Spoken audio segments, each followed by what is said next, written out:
We are back from the holidays and better than ever. Well, you might not be, but I certainly am. So we're going to hit some of the news stories we missed. Obviously, I have thoughts on our embassy being attacked in Baghdad. We're going to talk about Joe Biden's campaign and his Charlottesville comments and media lies. And finally, we're going to talk about the Pope slapping a woman.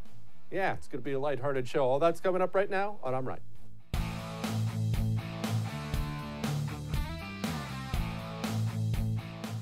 Well, ladies and gentlemen, I hate to start off any show on a down note or with an apology, but I owe you all an apology. You see, this is the holiday season, and I realize that you need my opinions on things. You need my wisdom. It's your daily sustenance. You need it like you need food and water, and I've been gone, and I've been depriving you of my greatness. I just want you to know that those days are over. I am back to drop some knowledge on you, and let us begin with the United States Embassy in Baghdad. First of all, you all saw what happened, or at least you saw bits and pieces of what happened in between pretending like you care about your mother-in-law's cooking over the holidays. Here's what happened. Iran. It's no secret Iran is a major funder, probably the #1 funder in the world, of various terrorist cells all over the world. They're just simply one of those state sponsors of terrorism. They send money to Africa. They send money all over the Middle East. Way outside of Iran, they fund terror. They want terror to, continue. They're funding terror in Iraq. And Iraq is in a special situation, a difficult situation, in that not so long ago, a certain country went in and tossed out Iraq's dictator, and Iraq's government has never been that strong or stable since then. Iraq kind of is viewing itself and has viewed itself in the past as Iran's little brother. They have a serious little brother syndrome. There are several elements within the Iraqi government that are sympathetic to Iran's cause, and in fact, they think Iran should maybe be a friend. And this goes into a religious thing, which I'm not going to bore you to death with. Essentially, when it comes to Islam, the world is separated between the Shiite world and the Sunni world. Well, the world in Iraq is very much separated between those two factions as well. They're always killing each other, always at each other's throats. That's where I'll leave that. Long story short, Iran has been funding militant groups to fire rockets at various bases, U.S. bases and U.S. areas inside of Iraq. They finally killed one of our guys. They killed a contractor about it. Well, Donald Trump, to his credit, I'm not a invade everywhere neocon type guy, but you also cannot attack and kill United States citizens without a response. That just wouldn't do. So they fired a bunch of rockets at some Iranian bases, some Iranian areas within the borders of Iraq. Now we got an issue, don't we? We have a gigantic embassy within Baghdad, and I want you to understand something here. Many times you picture an embassy, and it's exactly what you picture. It's a building or two within a major city, a fenced-in area. You've got a couple Marines standing guard, and that's just what an embassy is. That is not what our embassy is in Baghdad. This covers, I believe it's a quarter mile. The thing is gigantic. It's a shopping complex. I'm pretty sure they have a Taco Bell in there. I'm not making that up. It is a complex, because if you find yourself stationed at the embassy in Baghdad, you don't get to go out for drinks on a Saturday night because you might get your throat cut. So you have to stay in the embassy. Well, Iran organized some apparently Hezbollah protesters to go after our embassy, to protest at our embassy, to do whatever they could do. And this is what we call a probing mission, ladies and gentlemen. What they did was throw a bunch of Molotov cocktails. They broke through a couple of the outer layers, shattered some windows, tried to enter a door, or at least looked like they tried to enter a door, violated our national sovereignty. Donald Trump came out. He said we responded quickly, and we did. Here he is. Well, I think it's been handled very well. The Marines came in. We had some great warriors come in and do a fantastic job, and they were there instantaneously as soon as we heard. This will not be a Benghazi. He brings up an excellent point in that it will not be a Benghazi. Mike Pompeo had this to say. The embassy is being monitored. It's safe. The actions that we took today were prudent in light of the Iranian-backed militias that were there, that came at our embassy. Under President Trump's direction, our team worked together today to quickly, decisively, prudently take the appropriate responses to keep our American people safe. So what are those actions, and what did I mean by probing mission? Well, that was what we call a tease in my business, so allow me to elaborate a little bit. If you're going to do this, if you're Iran and you want to gather up some militia guys, you slip them a little cheddar cheese, you tell them, hey, this is what I want you to go do at the embassy. You're not going there because you're under the impression your guys are going to be able to take over our embassy. You're not doing any of that. What you are doing is probing what the U.S. response could, should, or will be. You're trying to figure out how will we react if you start stomping on our national sovereignty. It's just a feeling out mission. And look, ladies and gentlemen, let's be honest about it. It's more than just the campaign talking point. When Barack Obama allowed our people to be slaughtered in Benghazi without sending backup, that was more important than just the lives we lost, although those lives were obviously critical. What that did was send a message to several people in the world that said, might be able to mess around with the United States a little bit, might be able to violate their sovereign embassy a little bit. I'm not even sure if they'll do anything. Look what they did to the last guy. Their ambassador was being dragged through the streets and murdered. That's the truth. So if you're Iran, maybe you're thinking to yourself, well, let's see if Trump is made of the same stuff.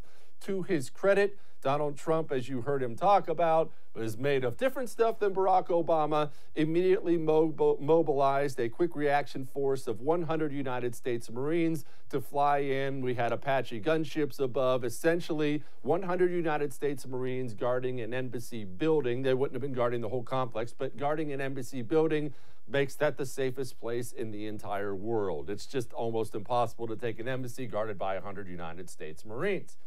So we responded. Now, where are we with this thing? Trump puts up a tweet that says, quote, Iran will be held fully responsible for lives lost or damage incurred at any of our facilities. They will pay a very big price. This is not a warning. It is a threat. Happy New Year. I kind of love the extra salt Donald Trump put on that thing. Look, where we are now is, I don't know. And I know you're going to say, well, Jesse, I knew you're so smart. I thought you knew everything. Well, that's mostly true. But the truth of the matter is, Iran is going to have to decide where they go next. We already mobilized the 82nd Airborne. We have 4,000 more troops coming. We appear to be beefing up or getting ready to beef up our forces in Iraq. What this likely is, ladies and gentlemen, is saber rattling. This is Donald Trump pulling up the sleeves, flexing the muscle a little bit and saying, don't try it. Don't try it. You heard him say it right there. It's not a warning. It's a threat. Don't do it. So we will see how Iran responds. Keep in mind, we have crippling sanctions on Iran. Iran is economically absolutely in a disaster at this as we speak. They're trying to link up with Russia and China. They're trying to do things to stay afloat. And when you are starving a nation the way we are to Iran, their people are beginning to rise up and rebel. And look, it's no secret. That's really what we want. We want the people to rebel. We want them to throw out the Ayatollah. We want to take the place over. One more thing. Actually, a couple more things. I like our response. I do. I appreciate Donald Trump sending a quick reaction force. Here's what I don't appreciate. I don't appreciate the fact that we allowed anybody, ever, anywhere, in any country in the world to lay a hand on our sovereign embassy. That's how embassies work. Once you have one there, you will come to an agreement with the host country and you build your embassy. That embassy is officially part of the United States of America.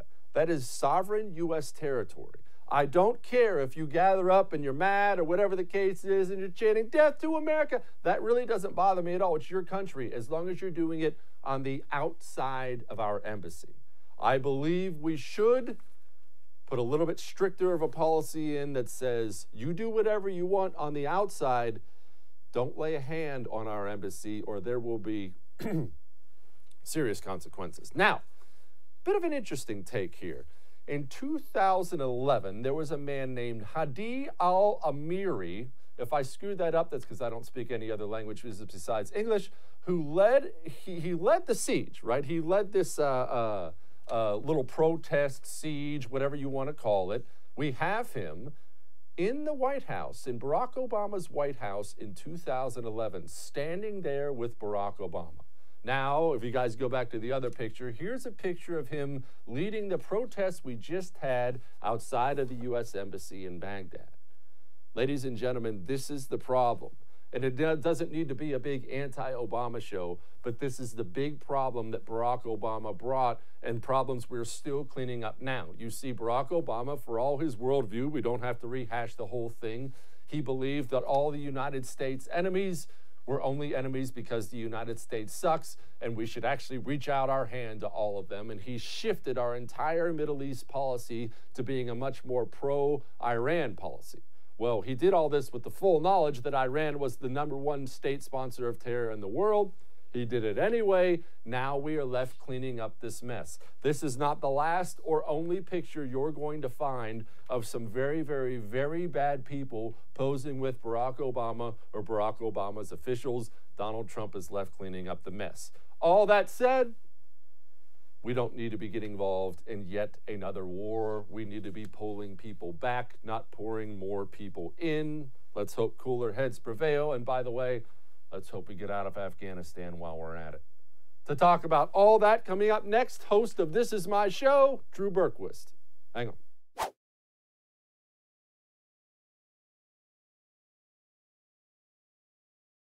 Well, to join me to talk about Iraq and Iran and Shia and Sunni and all other things that he probably knows a lot about, former counterintelligence officer and host of This Is My Show, Drew Berquist. Drew, you're a fancy CIA type. What did you take, rather than just what we saw on the TV, what did you take, what lessons did you take from watching what happened at our embassy this weekend? Or this week, I guess.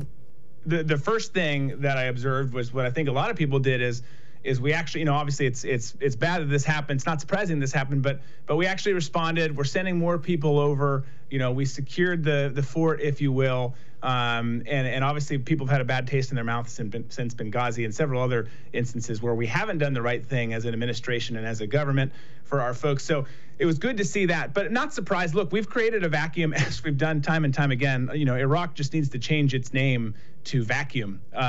Which kind of vacuum we can decide later. But, you know, we've created that there. The Shia, all the different Shia militias that are operating in the region there and are heavily, of course, backed by Iran, who uses them as their proxies to kind of make this whole environment theirs and push their agenda within the borders of Iraq and specifically in Baghdad.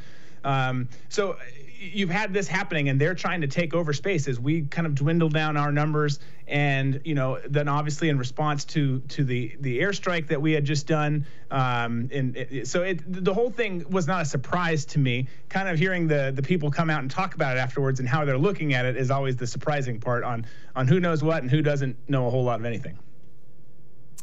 Well, look, I mean, that's pretty much American foreign policy, is it not, Drew? I mean, this has been American foreign policy. We see a dictator we don't like, we invade, we toss the dictator out because nobody can stand up to our military. We then look around you don't have a plan? Oh, I don't really have a plan. Well, let's just prop up a government, and then they justify that as being the reason we're never, ever, ever allowed to leave, because we look around and say, well, we can't leave. This idiot government they have over here can't handle things. Yeah. Yeah, well, it's true, and particularly in that region of the world, we don't have a plan. We decide that we're going to move on from our non-existent plan, and then we create this huge issue where someone else is going to rise up. And in this case, and in the case of Iraq in particular, you usually have lots of people rise up. You have Iran, who's never left, who is pushing their presence there and their initiatives there. You have different offshoots of terror groups, whether it's Al-Qaeda, ISIS, whomever, working in the region. There's so much going on there. So you do need a complex plan, but the government's never had it. We have turnover in DC all the time. The new people don't get it. So it's definitely a problem. Thank God in the case of Baghdad, you know, I've been to that embassy and that particular property many times. It is not an easy structure to get into. So thankfully there are different layers and levels of security there that protect the American workers who are there from multiple places. And this didn't turn into a Benghazi. This didn't turn into even an attack that happened on a similar compound in Afghanistan several years ago that I don't think was reported on too much, but it wasn't good. So thankfully they had the infrastructure there. But the bigger problem is, of course, why did this happen? How do we quell the violence that's happening there? How do we stop the Iranian influence in Baghdad, which has never been something we've been able to do, or at least well, and that's what needs to be addressed.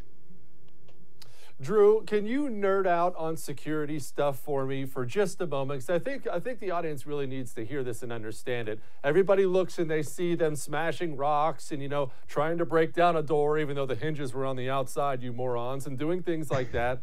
Can you explain the layered defense system and what people were actually looking at? Because I think most people look at these videos and they think, oh, the ambassador is probably right there behind that glass. What are they looking at? Yeah, exactly. No, I'd love to nerd out on that. So basically at these big installations, particularly places like Iraq and Afghanistan, where we've had so many people and such a huge presence for a long time now, you've got and by the way, all of us should have gone into like concrete HESCO barriers and T-walls, which is just glorified concrete barriers a long time ago. Because whoever did that is making so much money that they're laughing at us right now. But these compounds, you've got multiple vehicle checkpoints kind of layered out as you approach the compound in general. And typically, not always, typically those vehicle checkpoints kind of escalate up. So you'll have a checkpoint that's maybe manned by some local guards who usually aren't worth a whole lot, but they are that first layer. And then you get past that, and then you'll get to another one, and it's usually still some foreigners, maybe guided by American personnel. And then there's huge, in the case of Baghdad, there's huge concrete walls all around the embassy. So after those checkpoints, you still get to this almost insurmountable. Anything can be defeated, of course. Excuse me, but you've got this huge barrier all around, high concrete walls. You've got hardened structures within, additional security within, and that's where all the good guys are at. That's where the well-trained folks who are trained to really protect this place. So there are multiple layers. There's some that I can't go into just for operational security purposes, but there are multiple layers that you have to get through to even get to that first wall, which you're not going to get over or get past unless you've got a huge arsenal. Taking down the Baghdad embassy would be quite the feat. Yeah, that's what I attempted to explain to people. And by the way, yes, I'm glad you didn't give away any national security secrets. Otherwise, we'd have to change the name of the show from I'm Right to the New York Times. Now, explain to people what you mean by Shia Sunni angst in Iraq, because there is this huge division there. And look, it's easy to fall into this trap. Americans are busy. We view the Middle East, you know, oh, that's just all, they're all Muslims. Well, yeah, but that's not necessarily the case. It gets more complicated than that. Yeah, it gets a lot more complicated. And I mean, frankly, you could do a whole TV special on it. I don't know if anyone would watch it because people in America don't tend to care about foreign policy at that level. But basically, yeah, you've got two major groups, you know, within Islam there. You've got the Sunni and the Shia. And both have had power at different points. But Baghdad tends to be very Shia. They're very sympathetic to the Shia because the Shia is, in this case, very Iran-backed. It's influenced. There's lots of money coming in. They want their will exerted on the people. They want Shia leaders in power in Baghdad because then they, of course, have a direct, you know, you can pick up the call and you've got a direct line to the president of Iraq and certain leadership there. So there's a lot of concern about that and about how the Shia want to approach, you know, the issue with Kurdistan, for example, who's trying to be independent and their own group who in many cases borders Iran. You know, Iran doesn't like them. So Iran tries to exert all of this influence on the region, not just Iraq, but particularly in Iraq. And they take it because it's a like in the Middle East, you have to be a survivalist. If you want to live and succeed, you've got to figure out who's going to give you money, no matter whether it's legitimate or not. And you're going to take it because you want to live, because it's not just I don't have enough money to feed my family. It's someone's going to kill me if I don't do what they say. So Iran has a lot of influence there on a number of levels, governmental down to their proxy forces. The IRGC is very, very involved over there in terms of their intel and military operations. And again, Baghdad and the government there needs their support. And so they're going to lean that way. And that, of course, angers the Sunnis quite a bit because they feel like their voice is squelched and doesn't matter. And they don't align with how Iran, which is predominantly Shia, you know, views the world and views policy and religion and you name it. So there's just a lot of headbutting going on there. Host of This Is My Show and former counterterrorism officer Drew Berquist. Drew, thank you, my friend. Thank you. Happy New Year. Happy New Year. All right, we've got loads of good stuff, including the Pope slapping someone. Hang on.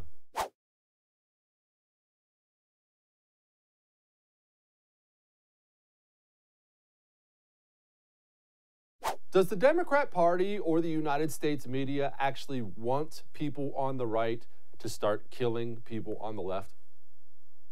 Sounds crazy, right? It sounds insane. I would say myself it sounds insane. I have Democrat friends. They certainly, I don't think, want anyone on the right to kill anybody on the left. But hear me out for a second. Look at what we're seeing day after day after day with what happened in Charlottesville so long ago, and tell me there isn't some borderline sick cheering on thing from the left. Let's remember what happened. Let's rewind to what happened. There was this big controversy about they were tearing down all the Confederate monuments all throughout the South. I don't know how you feel about that. We're not getting into that at the moment. So they had a big Black Lives Matter rally, and apparently some neo-Nazis were there. They started protesting and counter-protesting. And by the way, besides those two hate groups, there were also some normal groups there. It just turned into a big political protest. Well, a girl ends up getting killed. A girl on the left ends up getting killed by one of the Nazi guys. I believe he got in his car, ran her over, a big old ugly deal. May she rest in peace. Donald Trump gets up and says this afterwards. Neo-Nazis started this. They showed up in Charlottesville. They showed up in Charlottesville to protest. Excuse me, they didn't put themselves down as neo, and you had some very bad people in that group. But you also had people that were very fine people on both sides. That's what he said. Everybody heard it. Puts down neo-Nazis, very fine people. Well, from there, the Democrat Media Alliance did something, let's be honest, they did something brilliant. Is it deceitful and hideous? Yes, of course, but it's still brilliant.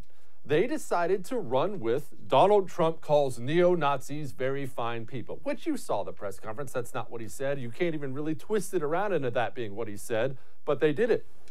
They did it strongly. They didn't waver off of it.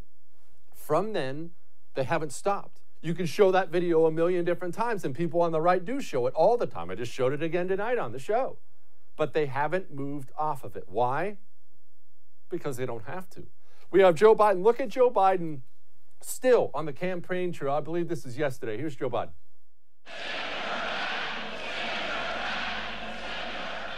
Hatred on the streets of Charlottesville last night. White nationalists carrying torches. It was a weekend of street battles and stark displays of racism. But you also had people that were very fine people on both sides. We are in a battle for the soul of the nation. Everything that's made America America is at stake. Limited to 4 years, history will treat this as an aberration. But if there's 8 years of this administration, I think it will forever and fundamentally change the character and the trajectory of this nation. Everybody knows who Donald Trump is. We have to let them know who we are, what we stand for. We choose hope over fear, truth over lies. We are the United States of America. There's not a single thing we cannot do if we do it together.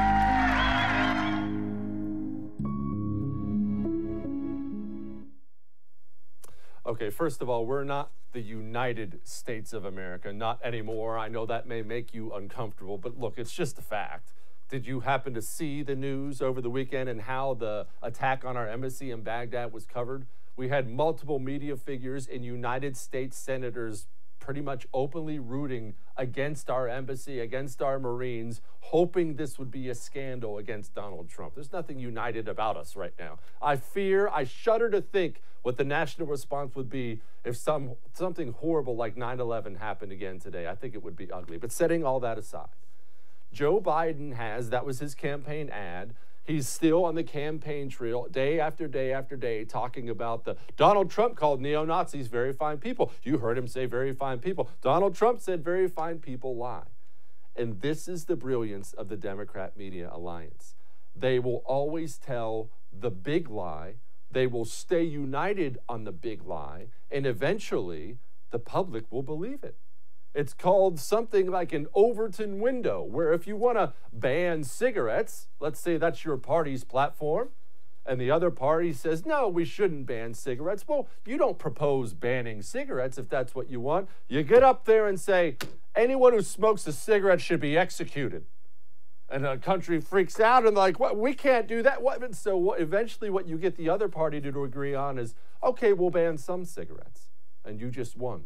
Time after time after time after time. The Democrats are constantly shifting the narrative and making outright lies truths in the minds of the American people. You ask people on the street, not some politico, not a knowledgeable person like you, and most especially me. Go ask anybody on the street if they believe Donald Trump said very fine people after Charlottesville. The majority of them will believe it. The majority of them will believe Sarah Palin said, "I can see Russia from my house." When in fact, that was Tina Fey on Saturday Night Live. Sarah Palin never said that before. It's interesting. It's an interesting way to describe it. Donald Trump's still out there, yelling about it. Donald Trump, quote, "I'm not talking about the neo-Nazis and white nationalists because they should be condemned totally.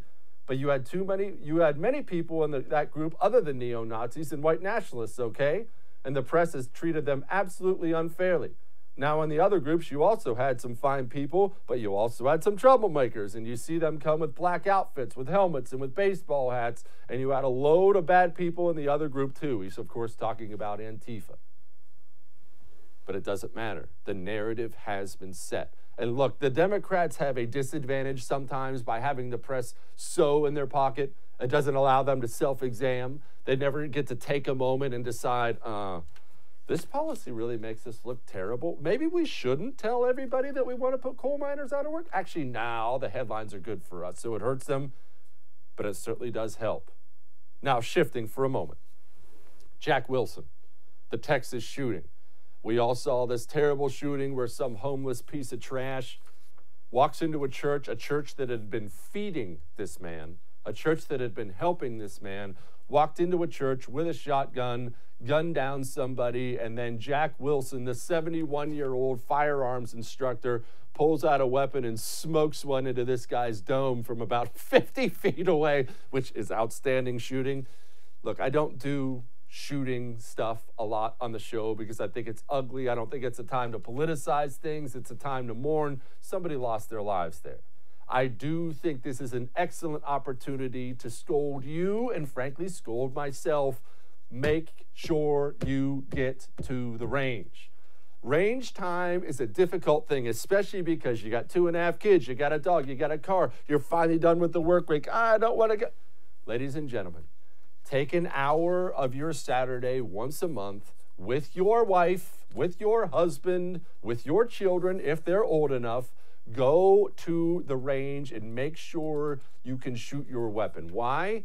Because one day your life and the life of the people around you may very well depend on it. If you think you just get to pick up a weapon and in a high-pressure situation put a bullet in some guy's face from 50 feet away, just, out of the blue, you got another thing coming. That comes from practice and practice and practice and practice. And no, you may never be at the level of Jack Wilson. In fact, you probably won't be, but you can be a heck of a lot faster and deadlier than you are now. When somebody's walking down your church pews, smoking people with a shotgun, you don't have time to call the police. You have time to pull out your weapon or lay down and die. And the truth of the matter is this: if you enter a house of worship, whatever that house of worship may be, we have the synagogue attacks in New York. We have multiple church attacks all over the United States of America. This is not a lone incident here. You are vulnerable.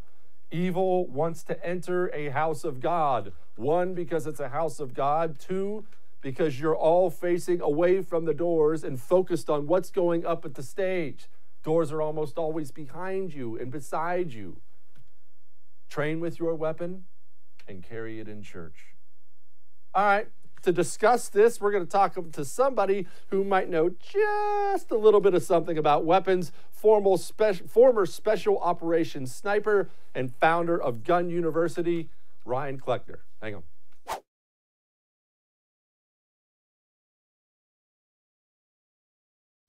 Well, if you want to find out about shooting, find out about how deadly you can get practicing, and finding out why you should seek out some professional instruction now and again, you can't get better than talking to Ryan Kleckner, founder and contributor of GunUniversity.com. And oh, by the way, former Spec Ops sniper, so he may know a little bit of something about firearms. Ryan, thank you for coming on the show. Would you please, because I don't know if I did a good enough job explaining it. Please explain to people exactly what it takes as far as practice to pull out a weapon in a high-pressure situation and put one in some guy's eye from 50 feet away. It was amazing. I tell you what, no matter how much practice people do at the range, which is super important, and I think this whole scenario emphasizes that, I think you'll agree that some people just never know how they're going to react when the situation comes. You never know what the nerves are going to do. You never know if anything's going to happen. And so the foundations that he must have in marksmanship to be able to competently make that shot, I'm glad he did. I can't emphasize enough how important muscle memory is as well, and how important professional instruction is as well. I remember when we were training to go into Baghdad, our company first sergeant had us just stand in front of a blank wall and change magazines for hours on end with no bullets in the chamber, just because of exactly what Ryan just said. When the pressure's on and the adrenaline's pumping, sometimes the smallest things can get your hands a-shaking. You know, and I'm a big fan of perfect practice, which is pay attention to what you're doing. Take it seriously. Be deliberate about it. Realize with that professional training you're going to get, maybe some shortcomings you have, and practice doing it the right way. It's worth doing it. I mean, you never know when your life or somebody else's life might depend on it. Ryan, how does that translate for the average Joe? I mean, obviously you can probably shoot about anything in the world with your eyes closed left-handed, but the average... Well, the average person cannot, and the average person may even be uncomfortable about, around firearms or not know what they're dealing with. What would you say step one is? If you're, ma and pa sitting at the house, you go to church every Sunday, you start thinking to yourself, man, maybe I should start carrying. What's step one? What does that person do? Firearm safety class. I don't care if you know how to shoot the gun yet. I need you to be able to handle it safely. And a lot of people learn better in groups of their peers. So if you're in a church, if you're in a business, or even just your community, your neighborhood, and together a few of you are interested in this, excellent. A few of you together can easily hire an instructor to come out and you can spend a day on the weekend together. Just firearm safety and awareness. Can you unload the gun? Can you load the gun? Do you know the basic rules of safety? Can you keep it from accidentally pointing it at somebody? Those are all the things that are really going to matter. They're not near as sexy as being able to hit a shot at 50 yards, but they're the foundation you need. They sure are. Unless you can make sure you're shooting the bad guy at 50 yards instead of a good guy, and then none of the rest of it matters. I wanted to ask you, by the way, because apparently you have been there once or twice, Afghanistan. Tell me what you make of this gigantic mess, because I'll be honest. Honestly, this is too long. 19 years now, it's too long. When the Afghanistan papers came out, it was the least surprising thing in the world to find out we don't have a plan, we can't name the enemy, we don't have a plan for exit, we don't have a plan to stay, and I feel like our guys who've given up so much blood over there deserve a lot better. I want out. What say you?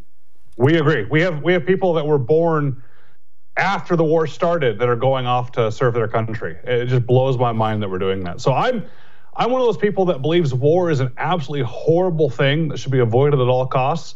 But when it's time to go to war and go get it done and make it so fast and so overwhelming that nobody ever wants to go to war with us again. And when we're done, get out of there. Our soldiers and our Marines and our airmen, they're great at what they do, and what they do is not being police officers. That's what's happening right now in that country. They're sitting around. I mean, you want to talk about no plan. I was there at the end of 2001, and I was bored. That's how crazy it was over there. I don't think people realize we have United States Green Berets as we speak training the useless Afghanistan National Police Force, and those guys suck. It's a complete waste of the proficiency of some of the finest warriors in the world, but I'm not going to go into that at the moment. All right. How do we prosecute what you're describing we should do as far as these wars going forward? Because you look throughout history and you see major powers unable to figure out the best way to handle a war against insurgent forces who, cross their borders one way or the other, hurt their citizens. There needs to be a response. Obviously, you don't want to go Genghis Khan and kill everybody on the planet. What should you do? How should it be handled? Just like I mentioned, the way to get better at shooting is get the foundations of safety first. I think the way to get better at waging war is to learn when not to go to war. I think diplomacy and maybe a worldview that we stand up for the people that need our help. That's what America does. I know people like to say, we're not the police force. We should stay out of everyone else's business. Well, that's great until there's a Holocaust going on. That we as Americans are not going to stand by and let something like that happen. However, we need to work on our diplomacy and our politics around the world to try and avoid war. And I really think that when we did the invasion in Iraq, which I was not there for, I did Afghanistan twice and never went to Iraq. That invasion, y'all went through there in 3 days, the entire country. If we can go through it in 3 days, go through it, make our point, get rid of the bad guys, and then be done with it. That's where I think we'll solve it for the next time. Yeah, it certainly did not take long. Let me tell you, ladies and gentlemen, we crossed the line, and he's right. We looked around, and in about a week, we were walking the streets of Baghdad from Kuwait, and we were like, well, I guess we're done here. But as we all know, and I think we should have been. I mean, look at what's going on at the embassy right now in Baghdad. I don't want to change topics on you, but it applies to me here. Is, you know, Iraq let the protesters to the compound. They literally let them march right through the green zone to us. We're not doing ourselves any favors over there. It's absolutely crazy. And I hate to say it, but I agree with the protesters. I want us out too. I just don't want us out under those circumstances. How do we get out then? Because I agree with you. I for one, I was excited to see 100 Marines as a quick reaction force dropping on the rooftops of the embassy, just because I don't like watching our embassy get violated in any way. You keep your hands off our people and your hands off our stuff. But now that that's over, how do we get out? I mean, that embassy, as you well know, over there's a $750 million complex. We built the Mall of America in the middle of Baghdad. How do we walk out? Great question. First off, real quick, the whole idea of the Marines fighting back, it's sad to say that I was surprised to see us shooting back. I was happy, but it was so not normal for us to do that anymore. It was neat to see that and go, wait a minute. They're actually standing up for themselves. Good for them. They're fighting back. And guess what? It worked. I think it's the same theory I'm saying on war here. You want to mess with us? We'll fight back. And then if it's done, let it be done.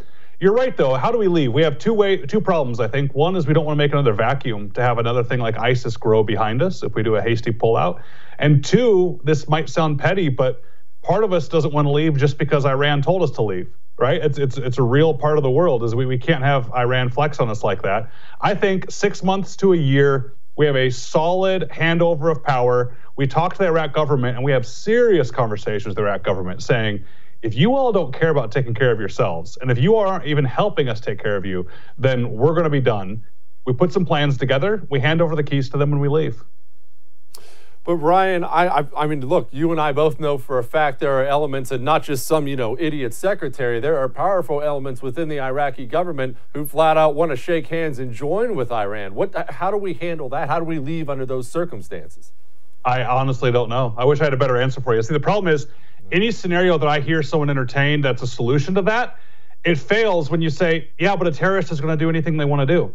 Anyway, it's like gun control. It's how do we stop that shooter from coming into that church? We must ban guns. Well, no, the criminal by definition doesn't obey laws. So no matter what we do is not going to stop it. So I think the only way to try and prevent a terrorist uprising in Iraq or that region is for us to stay there in a presence. But then look what the staying there in a presence is doing for us. At a certain point, I think we need to realize they're going to do what they want, and they're going to hate us no matter how much we try and appease them, no matter how much we try and help them. Maybe we should come back and refit and recuperate and take care of our country here and see what happens. Ryan, don't be a stranger. We're having you back, my friend. I appreciate you. Thanks, Jesse. Take care. The Pope slapped somebody. We'll discuss. Hang on.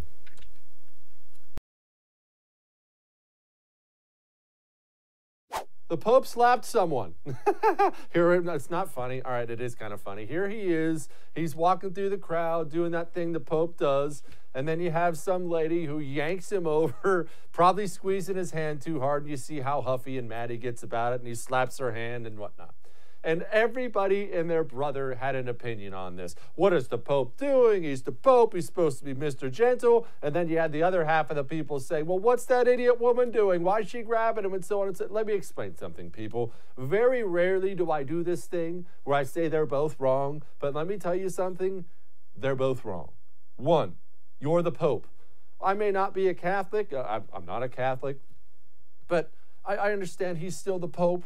In the eyes of a lot of people, Catholics all over the world, he's some lofty guy who is above everyone or something like that. Whatever the case may be, as the Pope, as somebody who lives your public life on camera, you know for a fact Every single thing that you do is going to be scrutinized for the public, especially when you are billed as being a special representative of God. Ladies and gentlemen, you can't be going out there giving someone the finger in traffic, and you can't slap a lady when she tries to grab your hand. In fact, as a guy, you really should never slap a lady anyway. Let's really be honest about that. Even her hand. Don't be slapping women. So the Pope's not right. And you know that is in the public eye. Look, I'm super famous and important just like the Pope is. I go out there and people ask me for autographs. They want to take pictures with me. And of course, I'm super gracious because I'm gracious and humble and nice. But I also know there are certain things I can never, ever do. And people can be terrible, which brings us to the woman. Lady, get freaking control of yourself. He's an 83-year-old man. I understand it's the Pope and you're probably sweating in your blouse and I finally get to touch him. Don't be yanking on the hand of an 83-year-old man, you absolute psychopath. So no, I'm not happy she got slapped. She is a lady. But ladies and gentlemen, when you meet super famous people like the Pope, like me, just keep your wits about you. All right. We're going to do it again tomorrow. It's a new year. Same awesome me. I'll see you then.